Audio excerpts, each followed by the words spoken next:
Munnar CSI പള്ളിക്ക് സമീപം മണ്ണിടിച്ചിൽ ഭീഷണി നിലനിൽക്കുന്ന ദേശീയപാതയിൽ ഗതാഗതം ഭാഗികമായി പുനഃസ്ഥാപിച്ചു.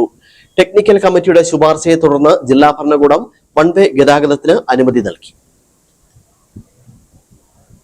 മണ്ണിടിച്ചിൽ ഭീഷണി പൂർണ്ണമായും ഒഴിഞ്ഞിട്ടില്ലെങ്കിലും ഗതാഗതക്കുരുക്ക് കുറയ്ക്കാനാണ് നിലവിൽ വൺവേ ട്രാഫിക് സംവിധാനം ഏർപ്പെടുത്തിയത്.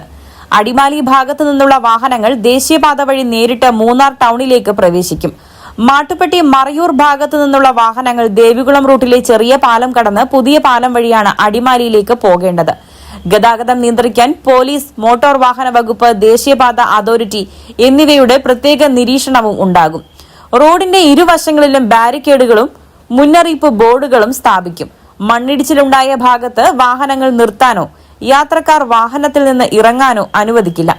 അപകട സാധ്യത ശ്രദ്ധയിൽപ്പെട്ടാൽ ഉടൻ ഗതാഗതം നിർത്തിവെക്കും. കേന്ദ്ര കാലാവസ്ഥാ വകുപ്പ് ഓറഞ്ച് അല്ലെങ്കിൽ റെഡ് അലർട്ട് പ്രഖ്യാപിക്കുന്ന ദിവസങ്ങളിൽ ഈ ഭാഗത്തെ ഗതാഗതം പൂർണ്ണമായി നിരോധിക്കുമെന്നും ജില്ലാ ഭരണകൂടം അറിയിച്ചു. News bureau, Adimali.